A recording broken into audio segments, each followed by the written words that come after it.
Hello, this is Harry Paden. I'm the host of the Paden Perspective. This is Season 2, Episode 13, which will deal with some subjects that's become popular now. Wasn't as popular before. One of them is Juneteenth, which was just celebrated. Now has become a national holiday. Uh, the Emancipation Proclamation, Watch Night Service, Emancipation Day, Freedom Day. Try to cover all that for you. Won't be long though.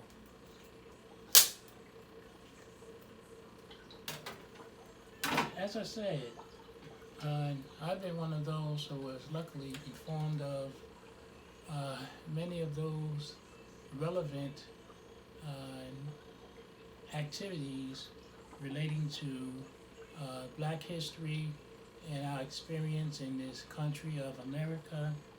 I was fortunate enough through my newspaper columns.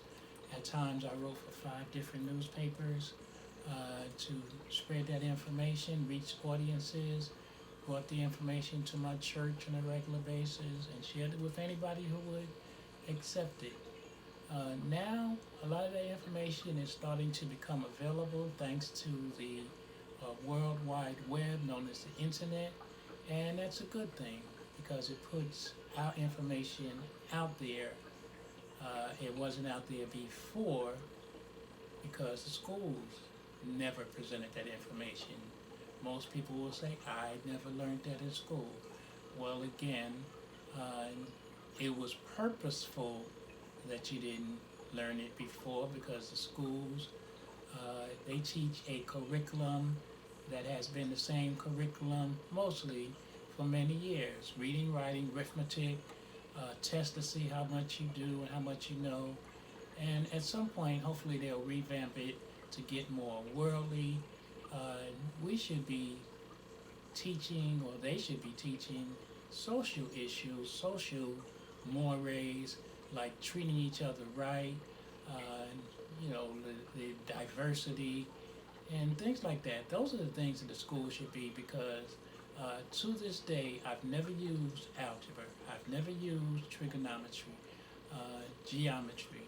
Now, that's good for those who are going to be scientists and all, but many of us didn't go into that field, so it kind of was a waste of everyone's time, except that's what they deemed necessary, and your proficiency was based on those skills.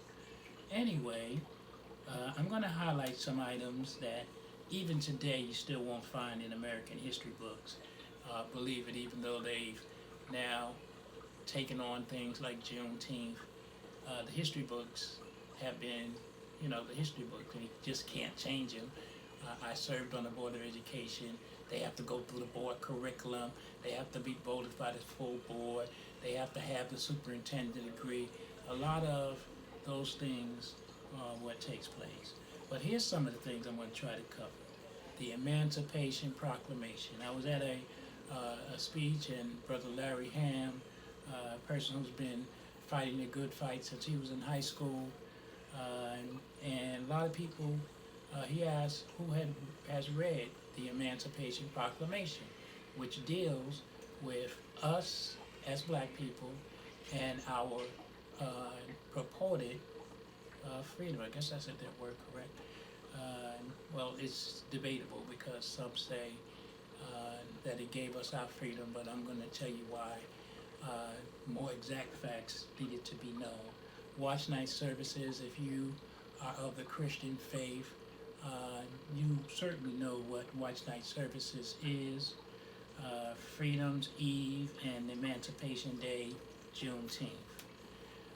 Many Americans don't know this information, and unfortunately, black Americans, if no one else knows it, we should know it. Jewish people know Jewish history, Irish people know Irish history, even Native Americans know Native American history. We have allowed ourselves not to be informed, and this just needs to change.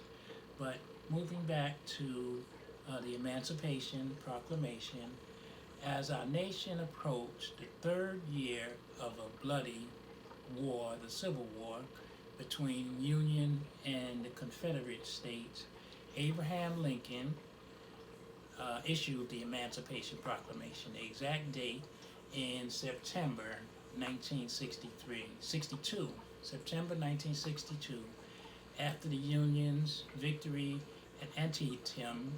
I can't pronounce that word, but it looks like Antietam. Lincoln issued a preliminary decree.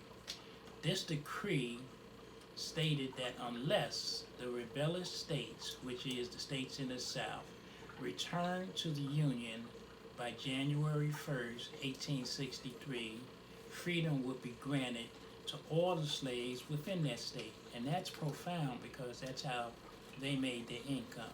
So he was trying to hurt them by freeing their slaves if they didn't capitulate and stop the war by January 1st, 1963. But it did not free the slaves. This is a document, a paper document. Certainly, the South was not just on a paper document going to free the slaves. Instead, this document announced the emancipation of all slaves in any state of the Confederate that did not return to the Union control by 1863. So, in essence, all the slaves in the South should have been freed by this document. Lincoln's proclamation only declared free slaves living in states not already under Union control. That's an important thing that you should know.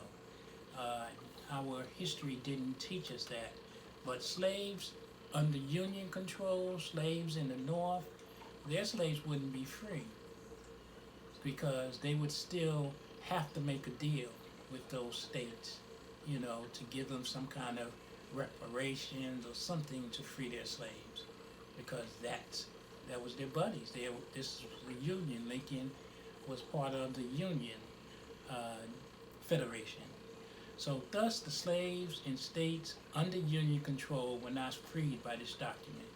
At the time of the signing of this document, Lincoln figured that slaves in the Union controlled states would be freed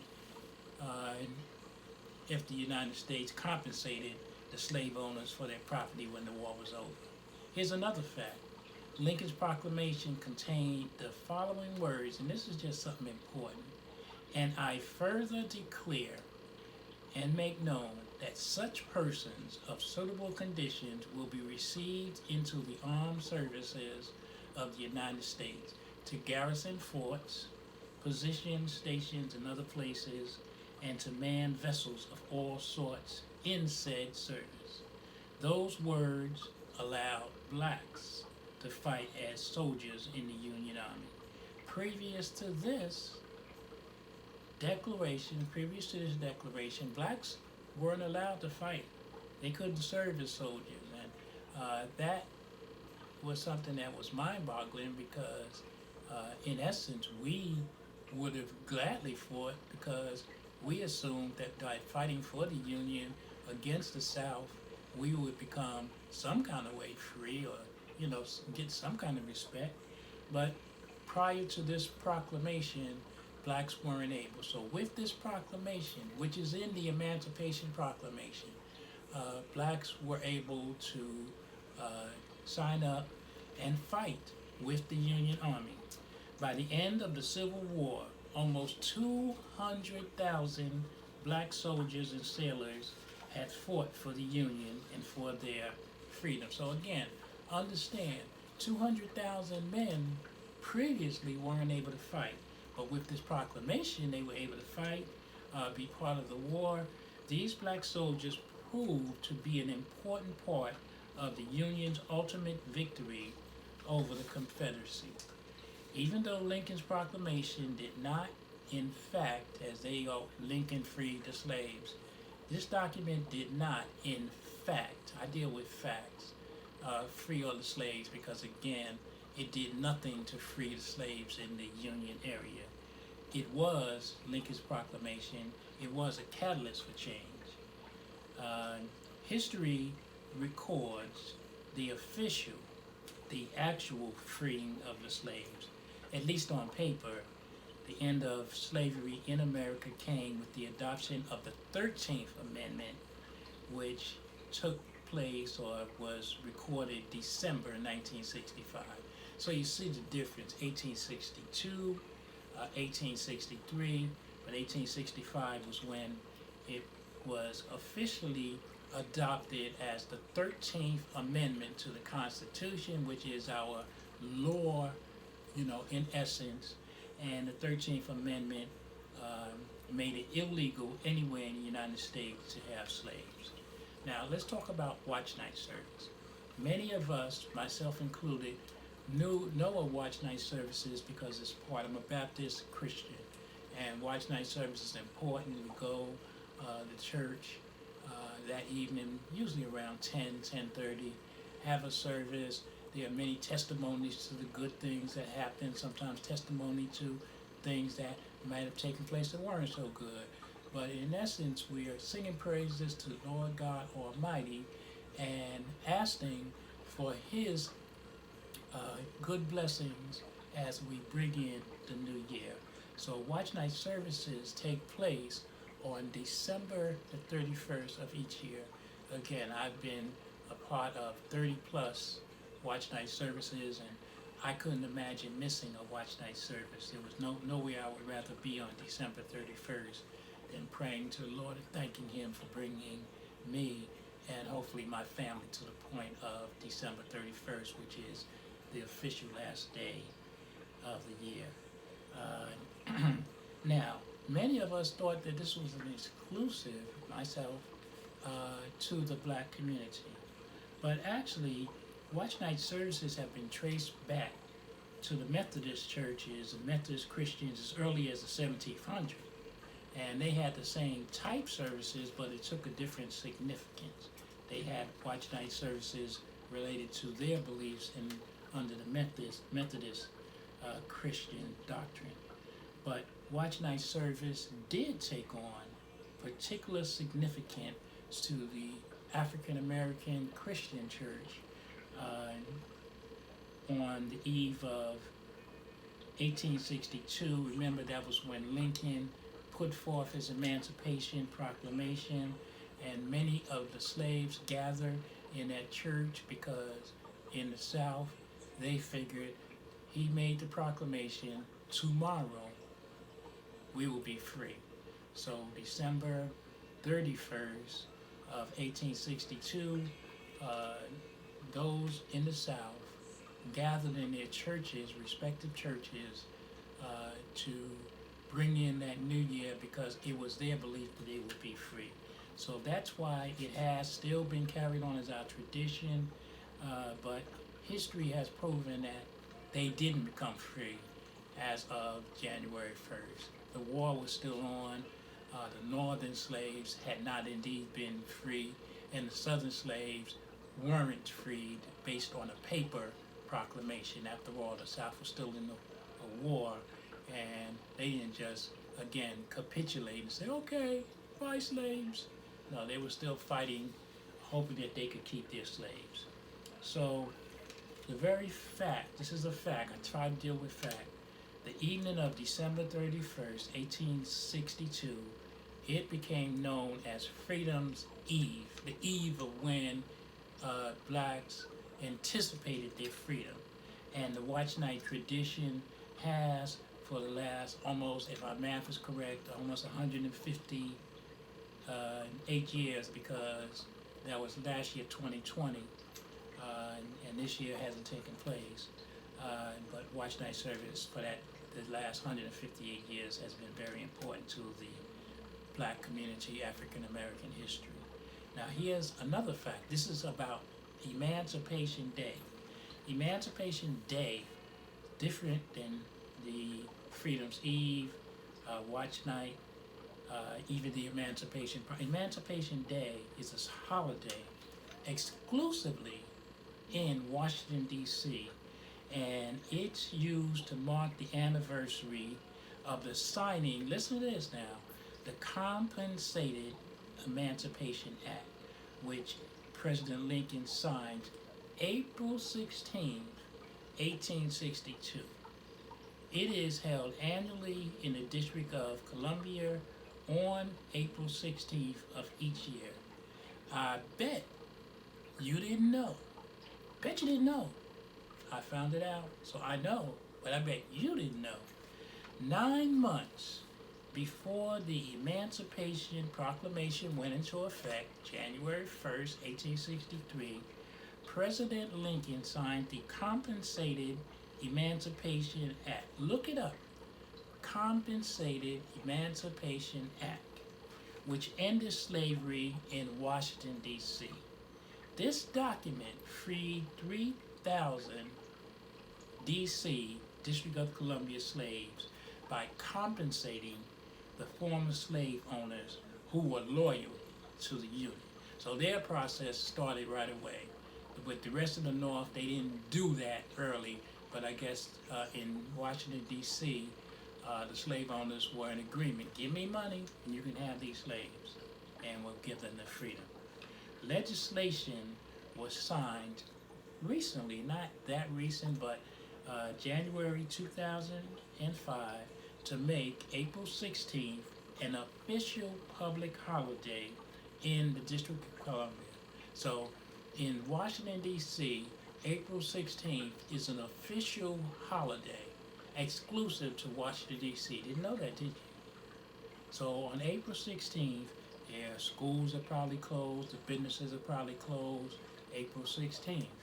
Now, in all other states, April 16th is just a regular day and not treated as an official holiday, except when tax day, April 15th, is extended to April 17th due to Washington, D.C.'s holiday. Here's how that goes. Because April 16th is their holiday, if April 15th falls on a weekend, Saturday or Sunday, then the next official day, so it will be April 16th. So April 16th being a holiday in Washington, IRS, the Internal Revenue Services, gives all citizens an extra day so your taxes aren't due until April 17th. Just a little quirk that the government had to figure so that the Washington, D.C. taxpayers weren't penalized. Okay, fact. The Slavery Abolition Act. This happened way before 1862. We're dealing with our issues. Ended slavery in the British Empire, and on August 1st, 1834, their slavery was abolished.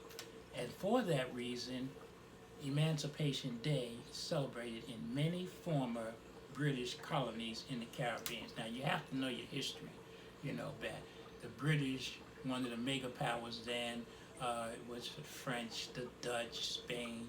They were coming, and those colonists were conquering, and they put their flag down. This is now our country. Even though people were living there, they just took it over. They were so powerful and so immoral, that's my opinion, that they took over country. That's like me coming to your house. You open the door, say, this is my house now. Come on. Okay. What's up? In many Caribbean countries, the Emancipation Day celebration is part of Carnival, as that takes place, except in Trinidad and Tobago, where Carnival takes place in February or March at Ash Wednesday.